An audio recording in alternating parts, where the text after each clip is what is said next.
Let's continue on in 1 Corinthians chapter 1. Let's go to verse 6. You know, sometimes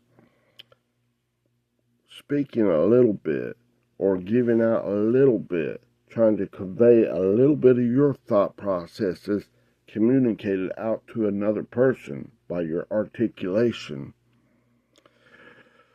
works wonders so that it can help other people. Not that it can tell other people what to do and you gotta do it exactly like I tell you or else. No. Just a little guidance. You're just expressing the grace that's in you is being reflected out. And sometimes it just needs to come out a little bit. Sometimes it needs to come out more. You gotta let God guide you. Okay? Now, in verse 6 of 1 Corinthians chapter 1, I'm going to read that out of the New Living Translation, okay?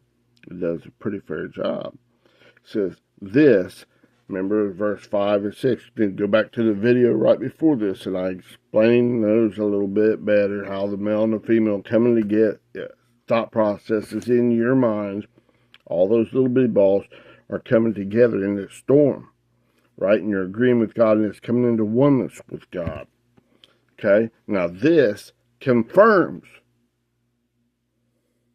It's established. Bringing you back into oneness. God has to give the increase, right? You can't give it to yourself. Your double-minded stuff out here is still going, woo, woo, woo, woo. It's not bringing you back into the oneness, into the love of God. Bringing you back into God's love that's beyond words. The description of words, right? When you agree with God and it comes into oneness with God, just like this word Corinthians, it's coming to those that are saturated. In the storms, you're pressed down, and then whenever you agree with God and the male and the female side of that thinking process is coming into one, God gives the increase. It's saturating to overflowing, and God gives the increase. You're throwing out the stinking thinking, giving up on it, and God gives the increase. This confirms or it establishes that what I told you about Christ is true.